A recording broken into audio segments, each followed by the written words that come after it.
तुम्ही रोज तीच आमटी खाऊन कंटाळला असाल तर आज मी तुम्हाला दाखवणार आहे उडीद डाळीचं झणझणीत असं घुटं जे आहे हेल्दी आणि सुपर टेस्टी.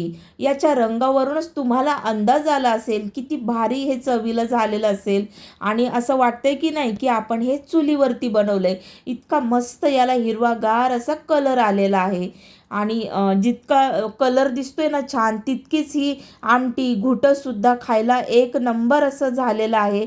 व्हिडिओला जास्तीत जास्त लाईक करा आणि हा व्हिडिओ शेअर देखील करा.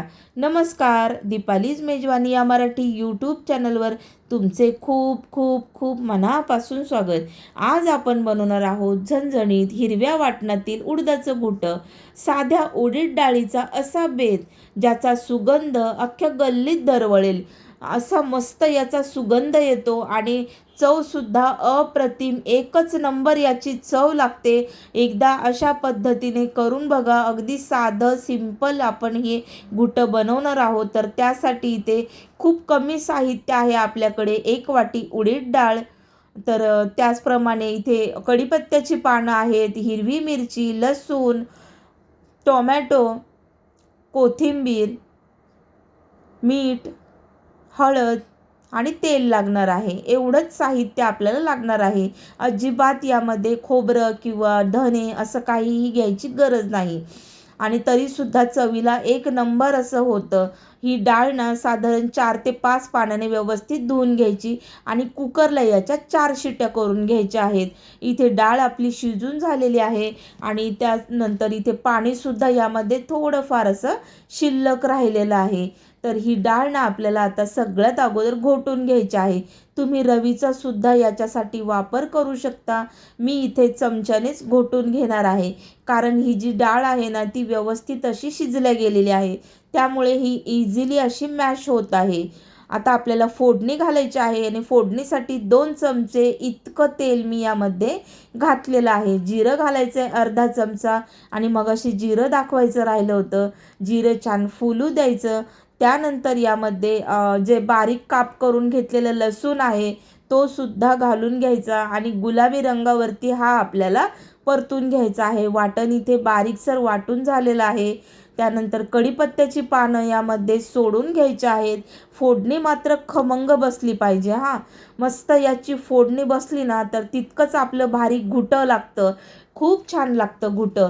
तर या पद्धतीने एकदा करा आणि मला नक्की सांगायला तुम्ही अजिबातच विसरू नका. तर इथे हळद घालतोय आपण. त्यानंतर इथे चवीनुसार मीठ घालून घ्यायचं आहे आणि हे एकजीव करून घ्यायचं आहे. व्यवस्थित असं मिक्स करायचं आहे. त्यानंतर घोटून घेतलेली डाळ घालून घ्यायची आहे आणि यामध्ये मी गरम पाणी घालणार आहे. तर आपल्या अंदाजानुसार यामध्ये आपण पाणी घालून घ्यायचं आहे. तुमच्या घरामध्ये कितपत पातळ लागतं त्या हिशोबाने तुम्ही यामध्ये पाण्याचा वापर करा. मस्त याला दणदणीत अशी उकळी आलेली आहे आणि छान घट्टसर असं आपण हे घुटं ठेवलेलं आहे. खूप पातळसुद्धा नाही केलेलं. तर यामध्ये आता सर्व करायला घेतो आपण. छान गरमागरम असं घुटं बनवून तयार झालेलं आहे. साधारण 7 ते 8 मिनिटं ना मस्त याला दणकावून मी उकळी काढून घेतलेली आहे आणि तुम्ही बघू शकता छान तर्री सुटलेली आहे आणि डाळसुद्धा व्यवस्थित शिजलेली आहे. त्याचबरोबर इथे पाणी वेगळं किंवा डाळ वेगळी असं अजिबात झालेलं नाही. मस्त मिळून आपली ही डाळ आलेली आहे, घुटं झालेलं आहे. खूप भारी असं दिसतंय आणि इथे सर्व केलेलं आहे गरमागरम असं घुटं. त्याबरोबर बाजरीची भाकरी, ज्वारीची भाकरी, चपाती किंवा भातावर सुद्धा अगदी भारी असं लागतं हे खायला. अशा पद्धतीने एकदा ट्राय करा. आवडल्यास मला कॉमेंट करून सांगा आणि अशा छान पारंपरिक रेसिपी पाहण्यासाठी दीपालीज मेजवानी हे चॅनल नक्की जाऊन सबस्क्राईब करा. लाईक करा, शेअर करा, सबस्क्राईब करा. भेटूया आपण अशाच एका छानशा रेसिपीमध्ये. तोपर्यंत बाय.